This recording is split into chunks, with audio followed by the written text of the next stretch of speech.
Hello friends. कल हम लोग सी टेट सी जी टेट की साइंस के सेक्शन को देख रहे थे, साइंस एंड मैथ्स वाला पेपर 2 का। लेकिन बीच में वीडियो रिकॉर्ड होना बंद हो गया, तो 114 तक हो चुका था। आज 115 से देख लो। इसका पहले वीडियो का लिंक यहाँ डिस्क्रिप्शन में दे दूंगा, मैं यहाँ पर आई बटन में दे दूंगा।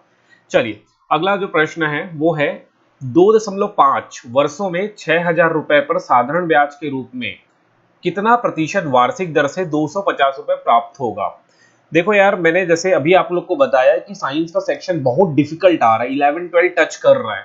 सो अच्छे से साइंस को करिए। और अभी आज की वीडियो में देख ही लो साइंस के सेक्शन को। मैं इसके बाद जो अपन करेंगे ना, मैथ्स के जस्ट नीचे साइंस आने वाला है, तो साइंस के क्वेश्चन भी देख ही लेना आप लोग, किस लेवल में साइंस पूछ रहा है। अगर सीजी टेट सच में क्रैक करना है तो साइंस और मैथ्स अच्छा करना पड़ेगा। मैथ्स के लिए अभी कमेंट आया था, मैथ्स के लिए आप लोग कर लो।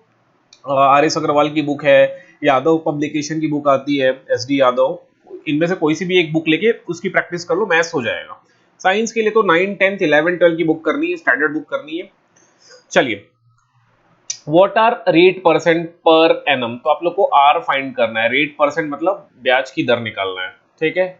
अब बोल रहा है पर एनम विल प्रोड्यूस ₹250 या सिंपल इंटरेस्ट। सिंपल इंटरेस्ट दे दिया है 250 रुपए ऑन ₹6,000। प्रिंसिपल दिया है 6,000 रुपए और टाइम दिया है 2.5 साल। 2.5 साल मतलब 5/2। 2.5 साल का मतलब क्या होता है? 5/2 ईयर्स। अब पुटअप करो यार, फॉर्मूला क्या होता है? S I equals to PR/T/100, यही होता है। एस आई तुमको दिया है 250, प्रिंसिपल दिया है 6,000, रेट अपने को फाइंड करना है, टाइम दिया है 5/2। बस इतना सिंपल सा क्वेश्चन है, ये कट गया। ओके, चाहो तो इसको भी काट लो, 30 हो जाएगा। अब बाकी पक्षांतर कर दो, तो 250/30/5 equals to rate of interest. काट लो, 5 पंचे 25 है ना, एक जीरो कट गया, तो 5/3। ओके, 5/3। तो इसको भाग करोगे तो कितना आएगा? 5/3 को 3 एकम 3, 2 बचा, एक सही 2/5, एक सही 2/3, सॉरी, एक सही 2/3, एक सही 2/3। देखो ये ऑप्शन में, ये रेट परसेंट है। ये भी इजी क्वेश्चन है। मैथ्स तो सरल ही आ रहा है, साइंस थोड़ा सा टफ आ गया है। साइंस देखने में समझ में आएगा कि कठिन है। अब एक मैथ्स पेडागोगी का है, प्राथमिक स्तर पर गणित की पहेलियां मदद करती है। अब आप एग्जाम भले मिडिल लेवल पे दे रहे हो, लेकिन क्वेश्चन प्राइमरी लेवल का आ गया है। अब हम लोग गणित पढ़ाते समय पहेलियों का मदद कर ले लेंगे, तो उससे बच्चों में क्या चीज इंप्रूव होगा? कक्षा के मेधावी छात्रों की पहचान करने के लिए आप पहेली का उपयोग तो नहीं करोगे।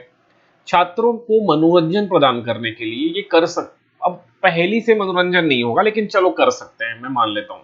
समस्या सुलझाने के कौशलों को परखने के लिए ये भी एकदम सही है। समस्या सुलझाने के कौशलों को प्रोत्साहन हेतु बढ़ावा देने के लिए, देखो यहां पर लिखा है टू इनकरेज और promote the problem solving skill, ये सबसे बेस्ट आंसर है। हम लोग पहेली का उपयोग तब कर रहे हैं कि बच्चों को हम लोग एक तरह के कौशल को क्या कर रहे हैं, विकसित कर रहे हैं। जब भी ये सबसे पॉजिटिव ऑप्शन है 3-4 ऑप्शन में, तो इसका आंसर डी होगा। हम पजल्स का उपयोग कर रहे हैं ताकि बच्चों को हम इनकरेज या प्रमोट कर सके। प्रॉब्लम सॉल्विंग स्किल्स, ये याद रखना, ये बहुत इंपॉर्टेंट कीवर्ड है, आपको कीवर्ड पकड़ लेना है। प्रॉब्लम सॉल्विंग स्किल हम क्या कर रहे हैं, बच्चों में क्या कर रहे हैं, जनरेट कर रहे हैं। ये स्किल हम बच्चों में जनरेट कर रहे हैं, तो आपको कीवर्ड पकड़ना है। कीवर्ड से सारे क्वेश्चन सॉल्व हो जाएंगे। जो चारों ऑप्शन में सबसे पॉजिटिव दिख रहा है वही आंसर है। 117 देखना, एक साइकिल सवार 2 घंटे में 10 किलोमीटर जाता है और 1 घंटे में 13 किलोमीटर जाता है, तो उसकी औसत चाल क्या है? औसत चाल क्या है या एवरेज वेलोसिटी? तो एवरेज स्पीड या औसत चाल का सूत्र क्या होता है? कुल दूरी बटे कुल समय। ठीक है, कुल दूरी, मैं हिंदी में लिख देता हूं, कुल दूरी बटे कुल समय। बिना मैथ साइंस के सीजी टेट या सी टेट, या चलो सीजी टेट सी टेट निकल भी गया बिना मैथ साइंस के, बट मैं बोल रहा हूँ नहीं निकलेगा। लेकिन चलो आपकी मैं सुन के अब मैं ये कंसिडर कर लेता हूँ कि बिना मैथ साइंस के आप सीजी टेट निकाल लिए। लेकिन टीचर एग्जाम का क्या? टीचर एग्जाम में 30 प्रश्न आएंगे मैथ साइंस से, वर्ग 2 में, उसका कैसे करोगे? केंद्रीय विद्यालय का दोगे तो 100 क्वेश्चन आएगा मैथ से, उसको कैसे करोगे? इसलिए बोल रहा हूँ मैथ्स एंड साइंस को अभी से करना है, अभी से। वापस आते हैं। एवरेज स्पीड का फॉर्मूला होता है total distance divided by total time. अब एक जो साइकिल सवार है 2 घंटे में 10 किलोमीटर चला, 2 घंटे में 10 किलोमीटर प्रति घंटे की चाल से चला, वो 2 घंटे में 10 किलोमीटर प्रति घंटे की, तो 1 घंटे में कितना चला होगा, तो डिस्टेंस निकल आएगा। 2 घंटे में 10 किलोमीटर प्रति घंटा की चाल से चल रहा है, तो टोटल वो 20 किलोमीटर चला होगा। टोटल कितना चला होगा, 20 किलोमीटर, इसका टोटल डिस्टेंस हो गया। समझ में आया कैसे निकाला मैंने, यहाँ लिख के दिखा दूं क्या। डिस्टेंस का फॉर्मूला क्या होता है, समय गुणा स्पीड। टाइम कितना ले रहा है, 2 घंटे ले रहा है भाई साहब। स्पीड कितना है, 10 किलोमीटर प्रति घंटा, तो 10 दूनी क्या हो गया, 20 किलोमीटर। कितना डिस्टेंस चल लिया, 20 किलोमीटर। Okay right. उसी प्रकार से ये 2 इंटरवल में आपको दिया है। पहले इंटरवल में बोल रहा है, पहले इंटरवल में क्या बोल रहा है कि वो 2 घंटे में 10 किलोमीटर प्रति घंटे की स्पीड से चल रहा है, मतलब टोटल 20 किलोमीटर चला हो। फिर अगले 1 घंटे में 13 किलोमीटर, मतलब उस 1 घंटे में केवल 13 किलोमीटर ही चला होगा। तो कुल दूरी कितनी हो गई, कुल दूरी का सूत्र क्या होगा, 20 धन 13, ये कुल दूरी हो गई। कुल समय, यहाँ 2 घंटे लिया था, यहाँ 1 घंटे, 3 घंटे, तो 20 और 13 कितना हो गया, 3, 33/3, 11। तो 11 किलोमीटर प्रति घंटा उसका क्या हो जाएगा, एवरेज स्पीड हो जाएगा। 11 किलोमीटर प्रति घंटा एवरेज स्पीड। बहुत सरल क्वेश्चन है। आगे देखो, आगे देख लो, एक second.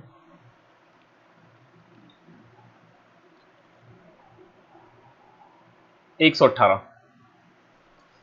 Find the value of under root, ये क्यूब रूट 64 का स्क्वायर है।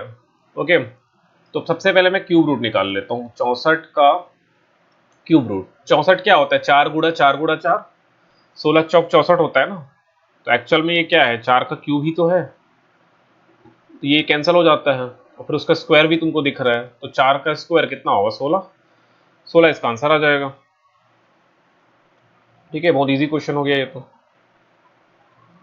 एक अंक से, अब ये देखो फिर मैथ पेडागोजी को सेक्शन से आ रहा है, क्या बोल रहा है, एक अंक से गुणा करना, एक अंक से गुणा करना क्या नहीं है, मैथमेटिकल प्रोसीजर नहीं है, कि मैथमेटिकल कंसेप्ट नहीं है, कि मैथमेटिकल फंक्शन नहीं है, कि इनमें से कोई नहीं है। अब देखो तीनों का मतलब समझो, मैं तीनों चारों का मतलब, तीनों है, तीनों चीज के मैं मतलब आपको समझा देता हूं। पहला है प्रोसीजर, प्रोसीजर का मतलब विधि। हमारे पास जब तक प्रोसीजर नहीं होगा तब तक आप गणित के क्वेश्चंस को हल नहीं कर सकते। आपके पास विधि होना चाहिए, इस विधि से मैं हल करूंगा, इस विधि से मैं इस तरह से हल करूंगा, तो प्रोसीजर। प्रोसीजर का मतलब क्या हो गया, आपके पास एक मेथड होगा, प्रोसीजर होगा, इस तरह से हम इसको हल करेंगे।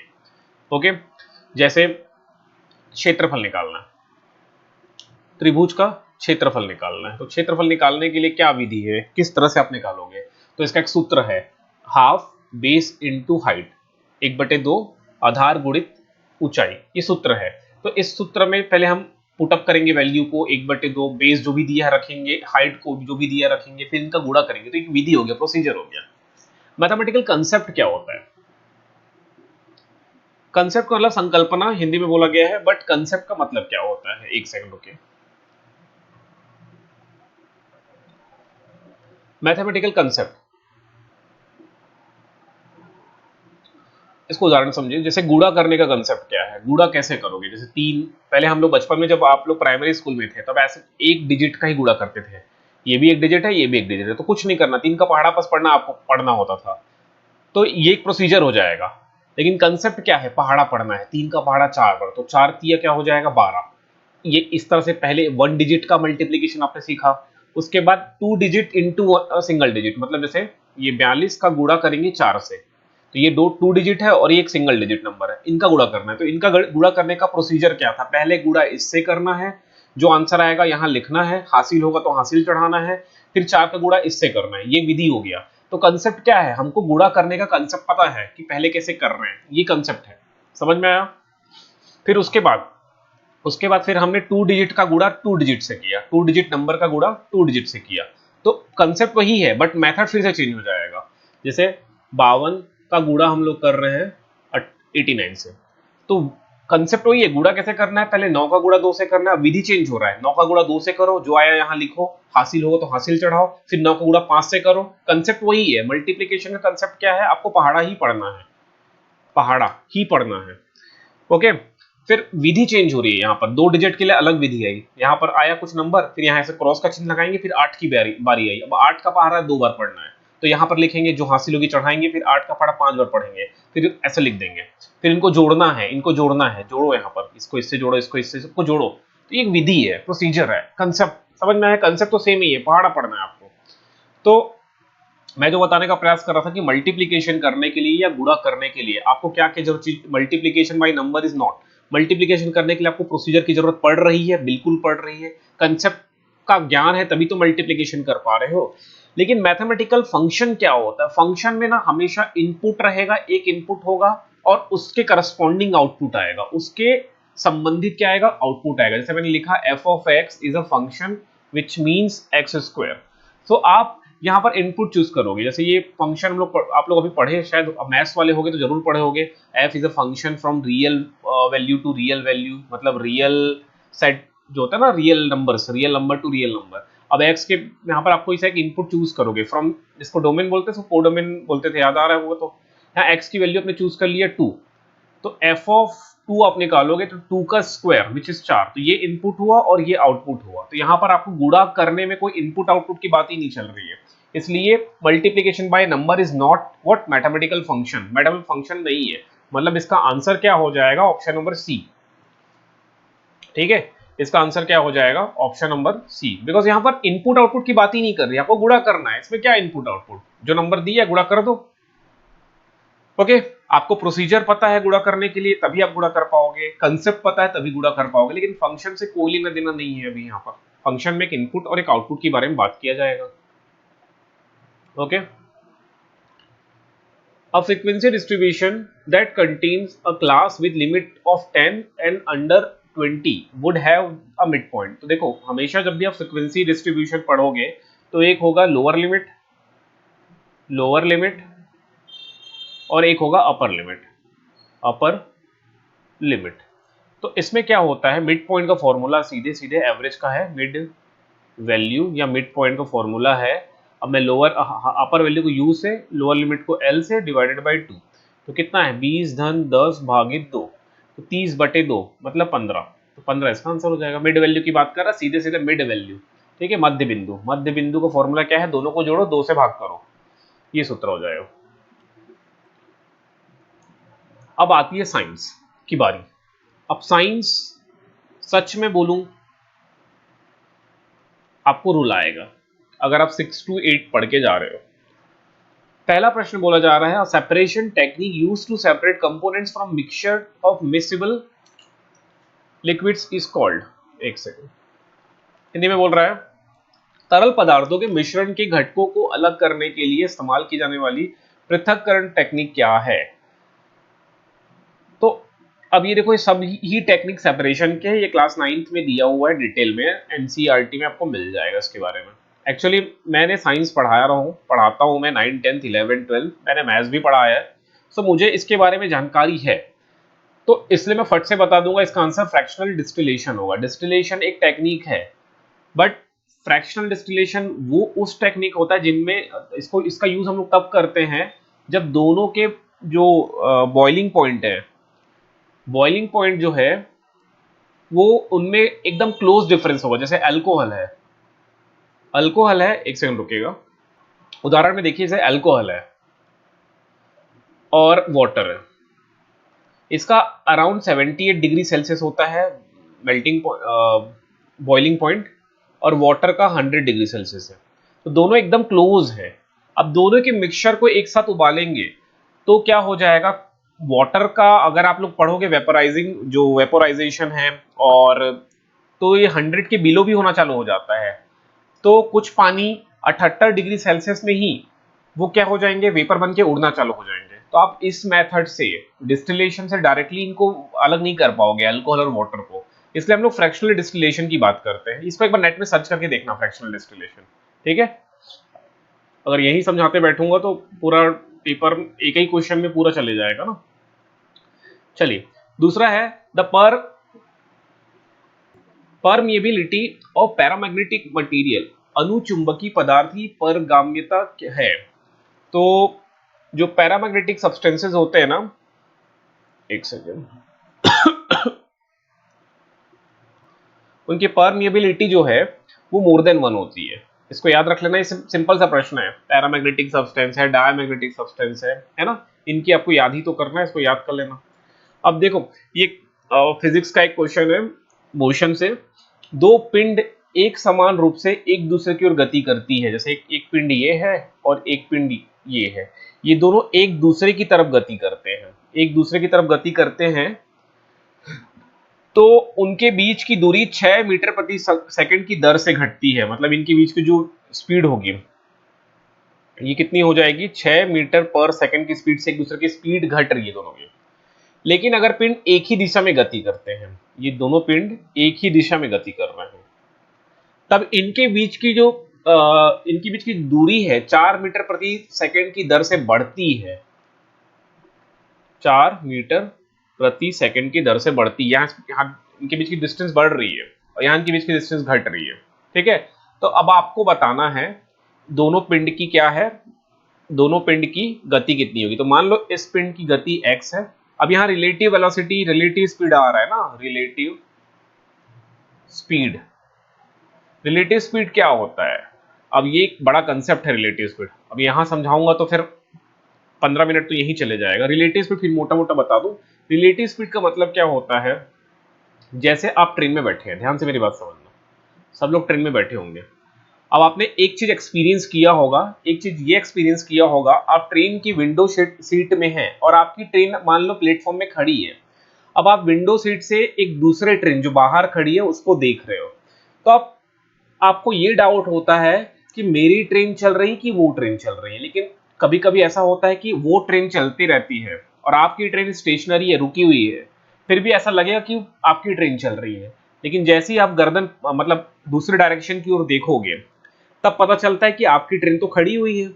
तो इसको बोलते हैं रिलेटिव वेलोसिटी। रिलेटिव वेलोसिटी हमेशा आपको कंफ्यूज करेगा। अब एक चीज इसमें रिलेटिव वेलोसिटी में एक कंसेप्ट और आता है, जब आपकी ट्रेन इस डायरेक्शन में जा रही है और एक ट्रेन इस डायरेक्शन में आ रही है, अब आप विंडो सीट में हो, अब आप इस विंडो सीट से इस ट्रेन को देखने का प्रयास करोगे तो ये ट्रेन साय से निकल जाएगी, आएगी और फट से निकल जाएगी। ऐसा लगेगा कि स्पीड बहुत ज्यादा है, मान लो इसकी स्पीड 70 है, इसकी स्पीड 80 है किलोमीटर पर आवर है, तो आपको फील होगा 150 किलोमीटर पर आवर की स्पीड से ये ट्रेन चल रही है। क्योंकि रिलेटिव वेलोसिटी में जब दोनों अपोजिट डायरेक्शन में होते हैं तो सम हो जाता है, v1 प्लस v2 हो जाता है। और सिमिलरली अगर एक ट्रेन इधर जा रही है और एक ट्रेन भी इधर जा रही है, मान लो इसकी ट्रेन 80 है, इसकी ट्रेन 70 है, तो अब यहां बैठोगे तो ऐसे लगेगा ये ट्रेन एकदम 10 की स्पीड से चल रही है, 80 में 70 घट जाएगा, 80 माइनस 70 हो जाएगा इस केस में। और ऐसा लगेगा कि ये वाली ट्रेन जो है 10 की स्पीड से चल रही है, बस यही रिलेटिव वेलोसिटी का कंसेप्ट है। ओके, अब देखो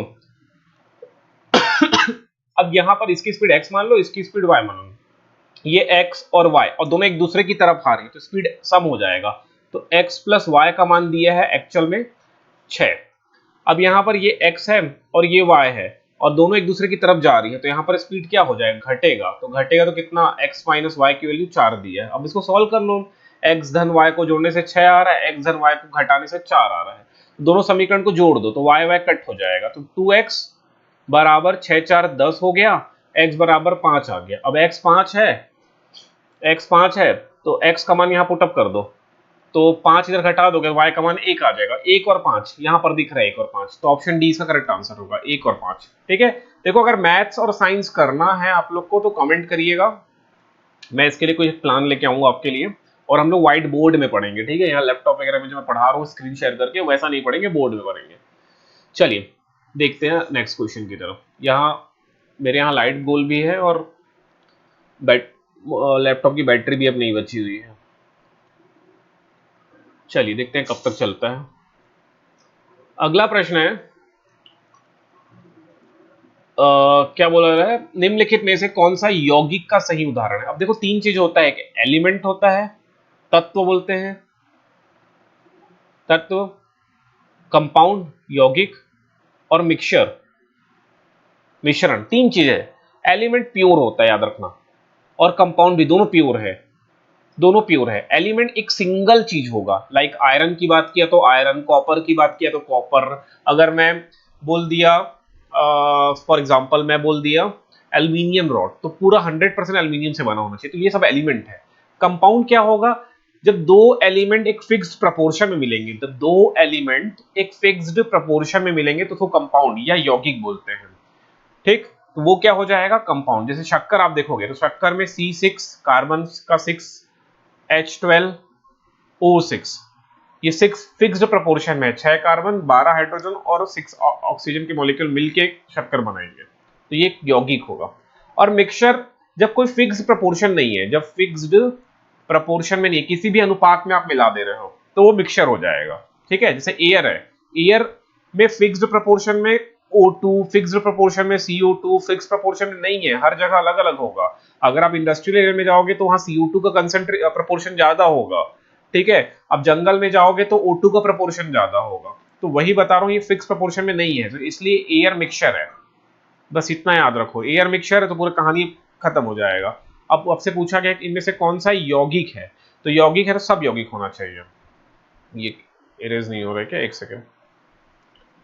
अब देखिए इनमें से कौन सा यौगिक है आपसे पूछा, तो वायु नहीं है तो ऑप्शन ए नहीं हो सकता, और जल, शक्कर, ऑक्सीजन, ऑक्सीजन तो एलिमेंट है तो ये भी नहीं होगा।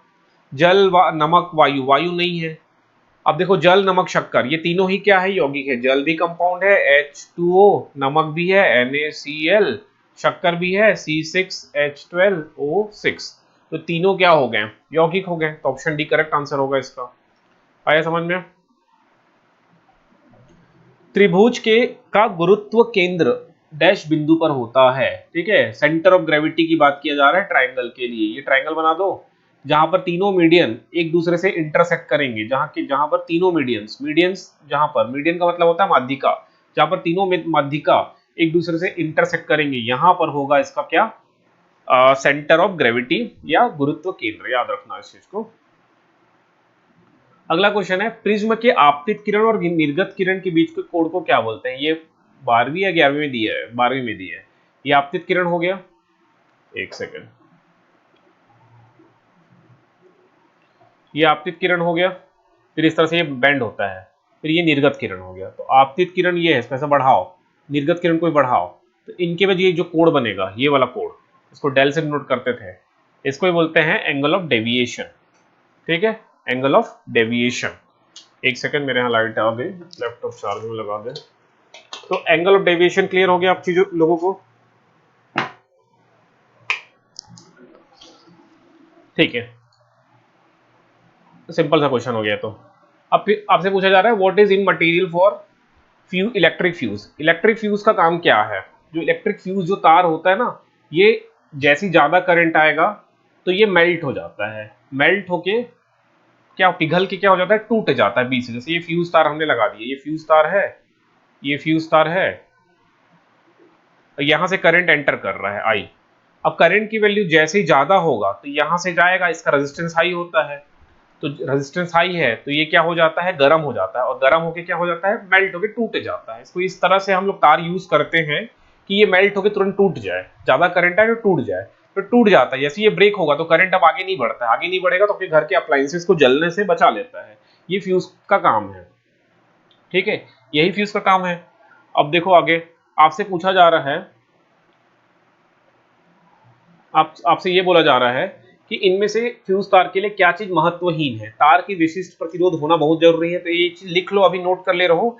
एग्जाम में प्रश्न आता है कि फ्यूज तार किन किन चीजों पे, किन किन फैक्टर्स पे डिपेंड करता है। तो तार के विशिष्ट प्रतिरोध पे डिपेंड करेगा, तार की त्रिज्या पे डिपेंड करेगा, तार की बहने वाली धारा पे डिपेंड करेगा। तार की लंबाई से इसका कोई लेना देना नहीं है। तो हमारे लिए महत्वहीन क्या है, तार की लंबाई।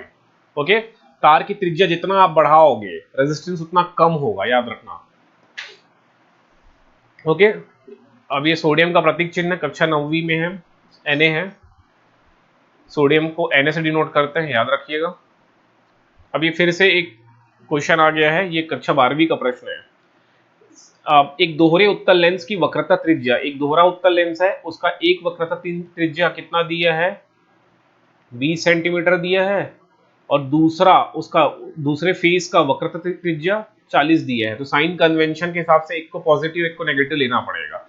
इनका फोकल दूरी, अब उत्तल लेंस है तो फोकल पॉजिटिव होता है तो +20।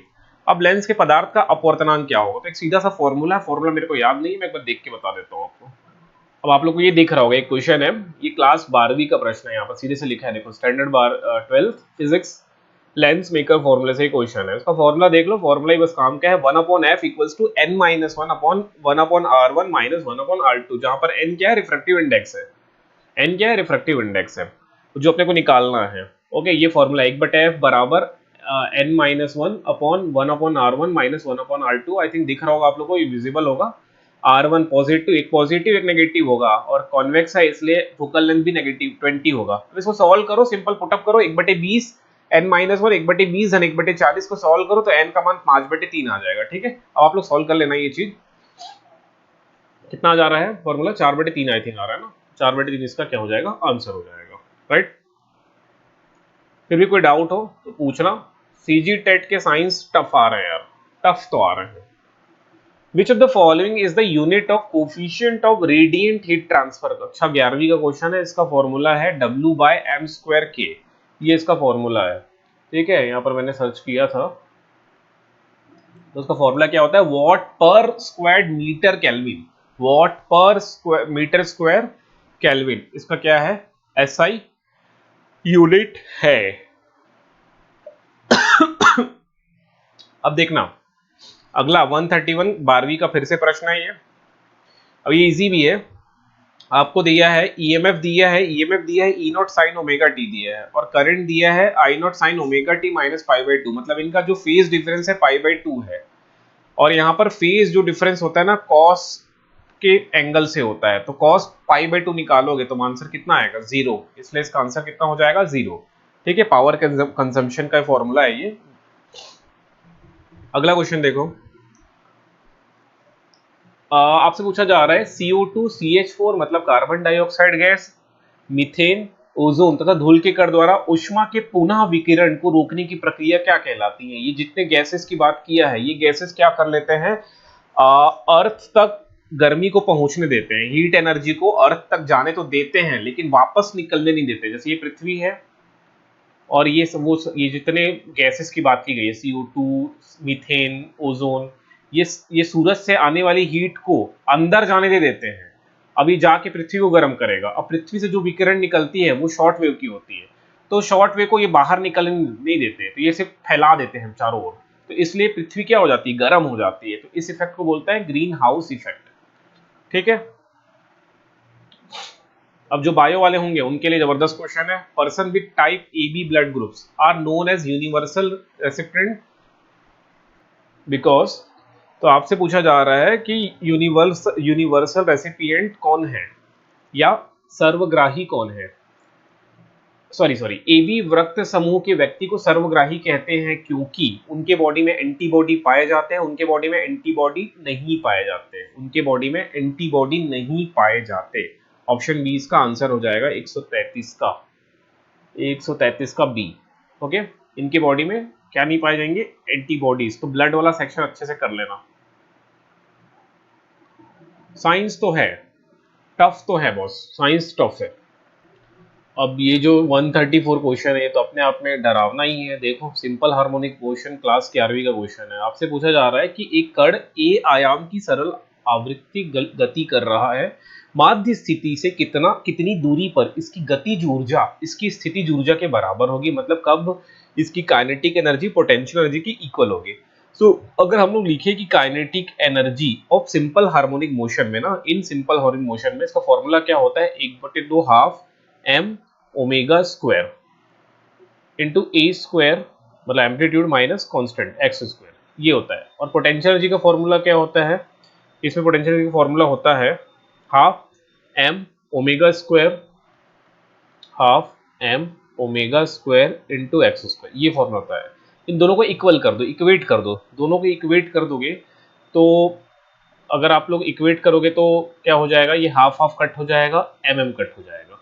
ठीक है, इक्वेट करो, दोनों को इक्वल करो, तो omega square into A square minus X square equals to omega square X square, और इसको मल्टीप्लाई कर दो, तो omega square A minus omega square X बराबर ओमेगा स्क्वायर एक्स स्क्वायर।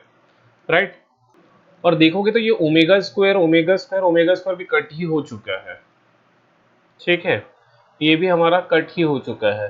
तो अपने पास क्या बचा है, ए स्क्वायर इक्वल्स टू इस माइनस एक्स स्क्वायर को उधर पक्षांतर कर दो, तो ये क्या हो जाएगा, 2 टाइम्स ऑफ एक्स स्क्वायर हो जाएगा सीधा। ओके, ये 2 को भी पक्षांतर कर दो, तो 2 को पक्षांतर कर दोगे तो कितना हो जाएगा, X square equals to A square by 2।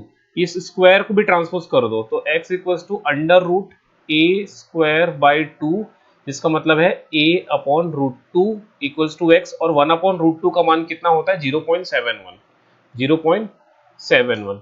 तो आपका x बराबर आ जाएगा 0.71 एम्पलीट्यूड, यही हमारा आंसर होगा। अब देखो इतना टफ क्वेश्चन पूछ रहा है, क्वेश्चन इजी नहीं आ रहा है यार, टफ आ रहा है, मैं इसी की बात कर रहा था साइंस में। सेकंड क्वेश्चन की तरफ चलेंगे। A body cools from 62 degree centigrade to 50 degree centigrade in 10 minutes. एक पिंड जो है 10 मिनट में 62 डिग्री सेंटीग्रेड से 50 डिग्री सेल्सियस तक पहुंच जाएगा। अगले 10 मिनट में 42 डिग्री सेंटीग्रेड तक ठंडा हो जाता है। तो वातावरण का तापमान होगा, क्लास 11th का है, बड़ा सा टफ सा सॉल्यूशन है। पहले हम लोग टेम्परेचर में कितना कमी आ रहा है टाइम के रिस्पेक्ट में वो निकालेंगे, तो -1.2 डिग्री सेंटीग्रेड आ रहा है पर मिनट 10 मिनट के हिसाब से। तो अब हम लोग अंतर निकाल लेते हैं टाइम का, टेम्परेचर का। तो टेम्परेचर का डेल टी निकालोगे तो कितना, इसका सूत्र है वही, आपको सम करके 2 से डिवाइड करना है। तो 62 डिग्री देख लेना, थोड़ा डिफिकल्ट तो है, मैं बोल रहा हूँ ये चीज थोड़ा डिफिकल्ट है, जब तक आप लोग ये चीज नहीं पढ़ोगे नहीं समझ में आने वाला। तो ऐसे क्वेश्चन को स्किप मारना है यार। अब देखो ये 131 4 एंड 135, इसके लिए इतना मेहनत करने की जरूरत नहीं आता है, स्किप मारो। और वैसे माइनस मार्किंग है नहीं, तो कोई भी एक तुक्का मार लेना, लग गया तो लग गया, नहीं लगे तो छोड़ना है ऐसे क्वेश्चन में। इनको पढ़ने के लिए अननेसेसरी टाइम नहीं है अपने पास कि अननेसेसरी पढ़े, ठीक है। टीचर भर्ती में इतने इस लेवल के क्वेश्चन तो अभी तक नहीं आए हैं, और मुझे नहीं लगता, एक्सपेक्ट नहीं करता कि इतना क्वेश्चन आएगा। और आ गया तो फिर ये, अगर ये पढ़ने जाओगे तो आगे का बहुत कुछ छूट जाएगा। जैसे हिंदी करना है आपको, इंग्लिश करना है, तो अगर ये 2 क्वेश्चन के पीछे भागोगे तो पूरा टाइम उसमें वेस्ट होगा ना साइंस के। कुछ क्वेश्चन टफ है, कुछ को एकदम टफ है, उसको छोड़ देना है। इसका आंसर सी है वैसे 26 डिग्री सेंटीग्रेड, बट छोड़ दो, मैं बोलूंगा छोड़ दो, टाइम खपाने की जरूरत नहीं है। अगला देखिए, कंसीडर द फॉलोइंग स्टेटमेंट। निम्न कथनों पर विचार कीजिए। प्रवाल भित्तियों उथले पानी की कटिबंधीय सामुद्रिक पारिस्थितिकी प्रणाली है। उच्च जैव मास उत्पादन और समृद्ध वनस्पति एवं जीवों की विविधता इनकी विशेषता होती है। ठीक है, प्रश्न बोल रहा है कि कोरल रीफ जो है वो ट्रॉपिकल ओशियनिक क्षेत्र में पाया जाएगा। तो ये सही है, याद रखना, ट्रॉपिकल ही है ये, ठीक है, उष्ण कटिबंधीय सामुद्रिक परिस्थिति में ये पाई जाएगी। और बोला जा रहा है कि ये जो है इसके ये उच्च जैव मास उत्पादन और समृद्ध वनस्पति के लिए इसकी ये क्या है, विशेषता है। बिल्कुल सही है, ये दोनों कथन सही है कोरल रीफ्स के रिलेटेड। तो इसलिए इसका आंसर क्या हो जाएगा, ऑप्शन नंबर बी, दोनों कथन इसके क्या है, सत्य है। अगले क्वेश्चन की तरफ चलेंगे। Semiconductor those are created by doping and intrinsic semiconductor with donor impurities. Donor impurities वाला क्या होगा, याद रखना, अगर डोनर इंप्योरिटीज है, उसमें डोनर इंप्योरिटीज है तो वो एन टाइप सेमीकंडक्टर है। अगर नेगेटिव, एन मतलब नेगेटिव होता है, नेगेटिव सेमीकंडक्टर। अगर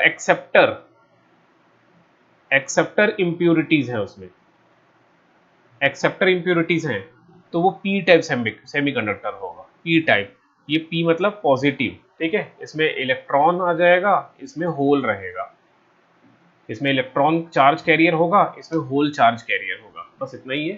तो अभी का आंसर क्या हो जाएगा आपका, option number B, donor impurities मतलब एन टाइप सेमीकंडक्टर की बात की जा रही है।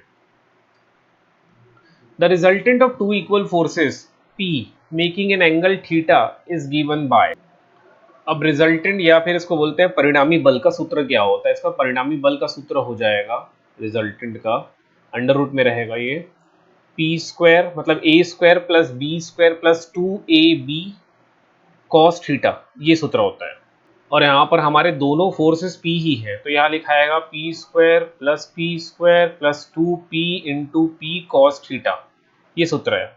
इसको सॉल्व करोगे तो ये हो जाएगा, ये P square plus P square मिलके हो जाएगा 2 times of P square plus p into P क्या हो जाएगा 2 टाइम्स ऑफ पी स्क्वायर और cos theta, P square common निकाल दो, तो 2p स्क्वायर आप कॉमन निकाल भी दोगे तो क्या बचेगा 1 प्लस कॉस थीटा। और 1 प्लस कॉस थीटा का फॉर्मूला क्या होता है, 1 प्लस कॉस थीटा का फॉर्मूला होता है 2 cos स्क्वायर थीटा बाई 2, ये सूत्र होता है 2 cos स्क्वायर थीटा बाई 2। तो आप इसको सॉल्व करोगे तो ये हो जाएगा 2p स्क्वायर और यहाँ पर आ जाएगा 2 cos स्क्वायर थीटा बाय 2। तो ये 2 2 जा 4 हो जाएगा, तो क्या हो जाएगा अंडर रूट में 4p square cos square theta by 2, सब स्क्वायर में है तो हटा दो स्क्वायर, तो ये हो जाएगा 2p cos थीटा बाय 2, ये रूट कट हो जाएगा इससे, तो इसका आंसर आ जाएगा 2p cos थीटा बाय 2। ठीक है, ये भी क्लास 11 का था, वेक्टर क्वांटिटी से क्वेश्चन उठाया है। अगला देखिए, जब एक्स किरणों को शक्तिशाली चुंबकीय क्षेत्रों में प्रक्षेपित किया जाता है तो वह बिल्कुल भी विक्षेपित नहीं होगी, क्षेत्र की दिशा में विक्षेपित होगी, क्षेत्र की दिशा में विपरीत दिशा में विक्षेपित होगी, क्षेत्र के लंबवत में। जब एक्स किरणों को when X rays pass through strong uniform magnetic field, तो वो बिल्कुल भी विक्षेपित नहीं होगी, इसका आंसर होगा ये।